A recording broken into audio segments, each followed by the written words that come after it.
Halo Sobat Football Lovers, kembali lagi di channel Bal News 2. Nah, kali ini di channel ini kami membahas berita seputar olahraga sepak bola. Dari mulai berita timnas Indonesia, informasi Liga Indonesia, informasi Liga seputar internasional.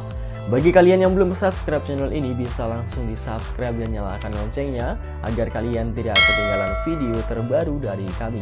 Baiklah, langsung saja kita masuk ke video pembahasannya. Erick Thohir singgung proyek naturalisasi timnas Indonesia yang tak kunjung beri hasil. Erick Thohir mengaku tak menolak praktik naturalisasi yang gencar dilakukan PSSI di era kepemimpinan sebelumnya.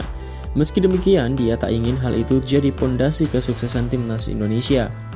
Menurut Erick Thohir, proyek naturalisasi timnas Indonesia sejauh ini belum membuahkan hasil mengembirakan.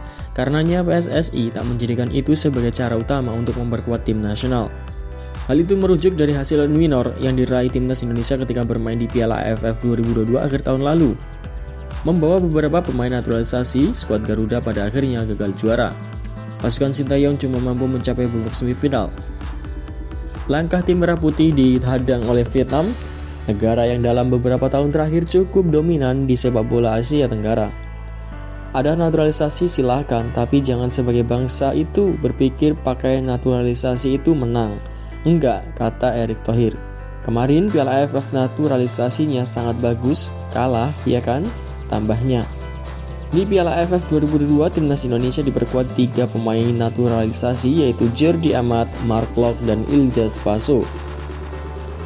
Kehadiran mereka nyatanya tak cukup untuk mengakhiri penantian timnas Indonesia untuk mengerungkuh trofi Piala AFF untuk kali pertama dalam sejarah. Proyek naturalisasi PSSI yang sampai saat ini masih berjalan turut merambah untuk memperkuat timnas Indonesia U20 yang akan berlaga di Piala Dunia.